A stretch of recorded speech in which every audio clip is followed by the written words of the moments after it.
I took the wall out. You can see it center here between this room and this hallway. When you walked into the front door of the house, you walked into a hallway. It was probably designed by, I don't know, a high school student in drafting class, but we removed that because when I walk in, I want to walk into a big open room. Computer desk over there, did some shenanigans with the closet, did that built in. But now I need to deal with the ceiling, and what I have to do is I've got to support these joists. They were loaded up on the wall that I cut out, and I just took a sawzall and cut it in half, pulled it apart, and threw it in a dumpster. Did the house fall in? Nah, rarely does. I've done this about I don't know, 427 times in my life maybe. But what I have to do is I've got to get a beam in here. I don't want a beam hanging down from the ceiling. I want it tucked up in the ceiling. These are 2x8s. The span happens to be correct for that. You guys can all talk to your engineers and your architects for that, but I've been doing this my whole life. I know what I'm doing. And so what I'm going to do is I'm going to cut on either side of this. I got to pull the drywall back a little bit. And I'm going to cut on either side of that. I'm going to slide the beam up in there, and I'm going to hang these joists with joist hangers off of that beam. Where's the beam? Well, I carried it right down here, laying on the floor. It's probably going to lay there until I get it up in. But what I have to do first is get rid of the popcorn ceiling, the delicious popcorn. Probably have it for movie night tonight. But what I'm going to do is I'm going to lay down some plastic all over the room, tape it all off, bring in the garden hose, and I'm just going to spray it. Not too worried about that. It's just water, and water does this funny thing. It dries out, so it's hardly any problem at all, but it'll keep the dust down. I'll saturate this stuff. This material is really flaky. It's probably all full of asbestos and I know, really good things for you. We get that out of this house. I've been pulling that out of this house, so I'm going to saturate that. I'm going to scrape it off with just a putty knife. It comes right off. It puts up zero resistance. And then I'm going to fold the plastic bag all around it and take that to the dump, to the landfill. And then we will cut the ceiling open and slide the beam in place, and I'll show you how to do that.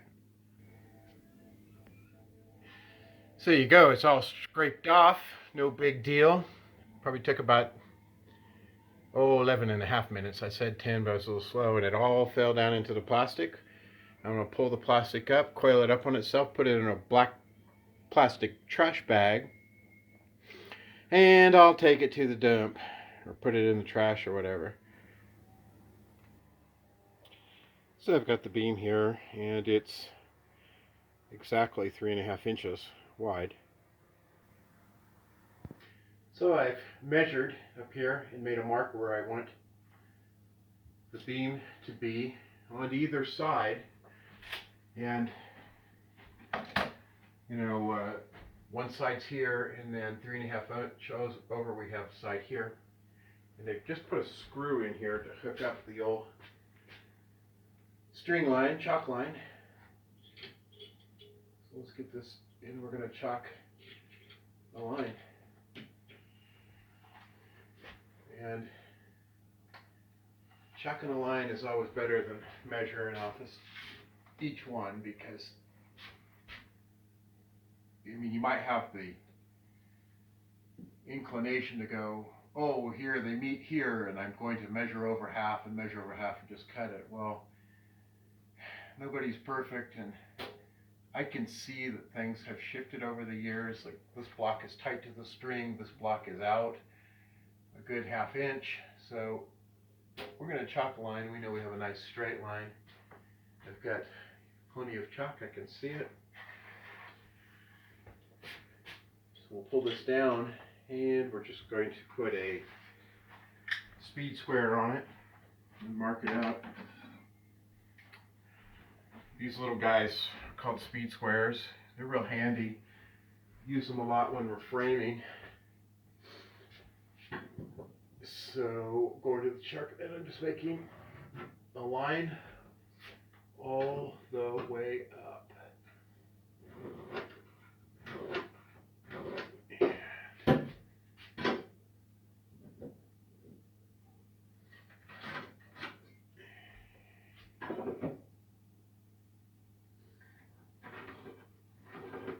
And when I cut this, I'm going to cut just to the outside of my line on both sides to make my hole slightly bigger than the 3.5 that I've measured, because I do know for a fact I'm going to have to slide the beam in here, and it never wants to go in terribly easy. You make it exact, you'll be in there with jacks squeezing stuff together and fighting it.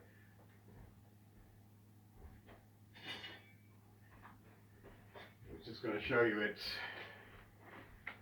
these are the joist hangers, and if it's a little bigger, the depth of the joist hanger will pick up the beam. The actual load is carried through these points of contact. In this case, you're running 16D nails through it. In this case, it's Tico nails or joist hanger nails. And the load is really the weight trying to shear the load. The carrying of the load is on the nails, the weight trying to shear the nails. It's never going to shear them in a million years. Take a pair of bolt cutters to do it, and you've got 10 nails in there, so it's never going to shear. So the next step is, let's get the old Sawzall out and do some cutting.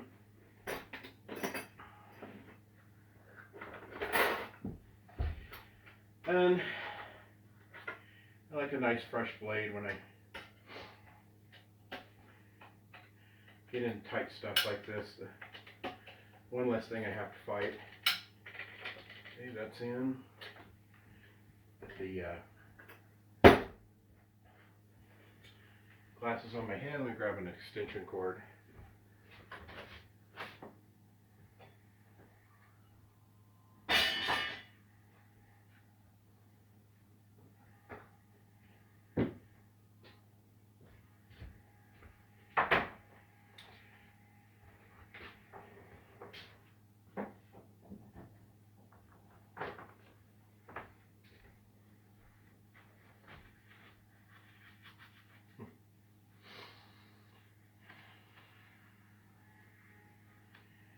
Oh, when I was a kid, I never wore gloves. I wear them all the time now.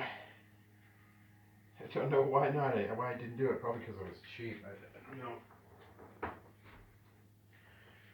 did a lot of rock climbing as a young man. I think maybe in the back of my mind I thought that having tough hands was a good thing. I don't do it anymore. Too old and fat. Alright, let's sit up here and see what we got.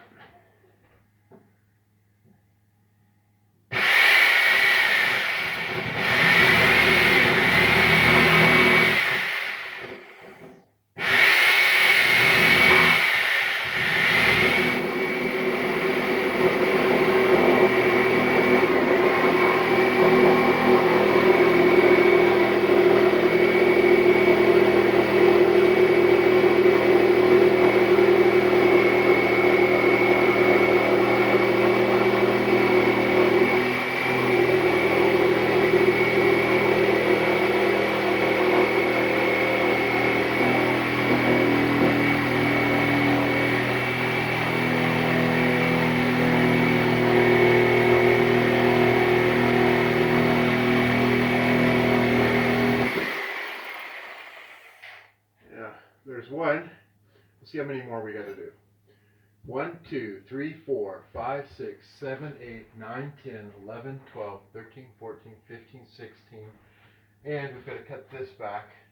It's a bunch of blocking crap.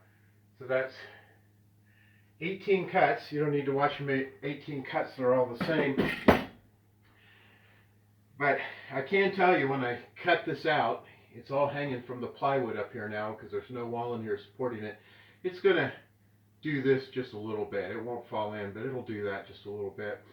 I'll put the beam in. I'll show you that. We'll lift the beam in, and then we'll get under each one of these and push them up with a board so that they're tight and flush. There's already a little sag in the ceiling from this hanging here without the wall under it, and we'll get that all out. We'll get this nice and flush. The beam that will sit in here, it actually has a slight crown to it.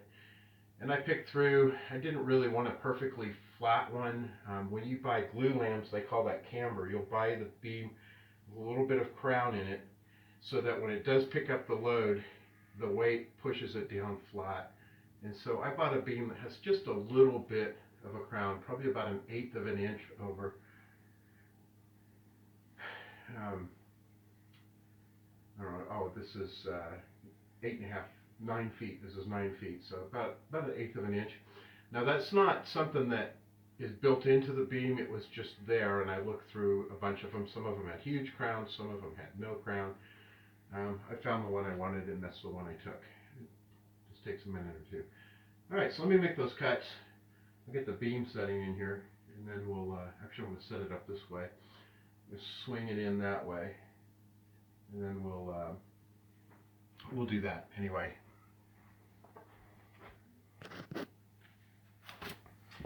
So I just set the beam up in the little pocket in the wall there. There was a 4x4 right here. I cut the top of it off at the height of the beam. And the theory is, so I'm going to slide it up in here and through this space. I'm going to set it right on top of this little chunk of wall. And then I'll build some jack studs and a king stud to hold it in place. And then we'll tighten all of this up. So I don't know how it's going to fit up in there yet. The ceiling did drop quite a bit, about, oh, it looks like about 3/4 of an inch. And we'll have to push that up. So let's just see. I'm just kind of just fitting things in here a little bit. See? Oh, there's tight. Okay, so first thing I'm going to have to do is go get myself a board to get under here so I can leverage it up. Okay. So we'll just give that a try again in a second here.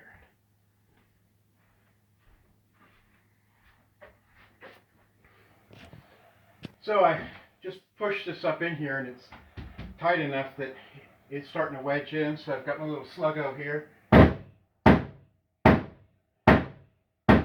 we'll just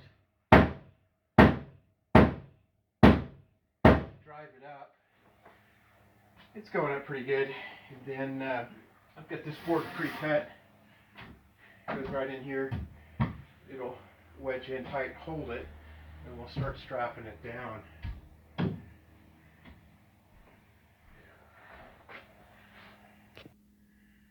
So we got the beam pushed up in to the ceiling. So next thing I'm going to do is come in and put these joist hangers in. So right there, get them up nice and tight, nail them off. A lot of nailing to do. And right now I'm going to take a break. I'm going to clean up a little bit, wash up. I'm going to get me a little dinner, and I'll probably come back and finish this up tonight.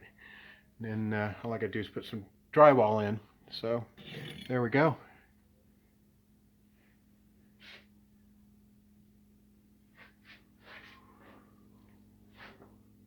Focus. Don't do that to me. Here's a little different angle of that beam. Okay, so it's buried in both walls, and I'll be able to have a nice smooth ceiling when you walk into my entry. Okay, we got all the joist hangers in. The beam is in. We've got some metal straps on either end holding everything together because we live in earthquake country. And so now it's time to get rid of that electrical wiring. We're going to get all the stuff back in the wall. Now we're going to put the switches here. And it won't be behind the door because I'm ultimately going to change the swing of that door to the other direction. So there you go. I just put the drywall up with the first coat of mud over the beam. Come on, focus on me here. Over the beam. Beam's buried in the wall over here. It's up in the ceiling up there, and it's buried in the wall over there. Of course, now I've got to patch in all this old paneling, and I ordered a bunch of very high-end birch moldings for it so I can trim the building out, or the room out. I'll build some sills and some window casings so that it looks like a nice room and not like a motorhome. Maybe is kind of what it looks like now. Classic 1967 motorhome, but we want it to look like a nice house when we walk in. So here's the view you're going to get. Again, I'm going to swap the direction of this door I'm walking through, but as you walk into the house now, you're walking into a nice entry foyer. Have a built-in over there. We'll put some glass shelves up, office, nice furniture in here, make it nice and comfortable. Coat closet, second coat closet over here. So I think this will be a nice upgrade for the cabin.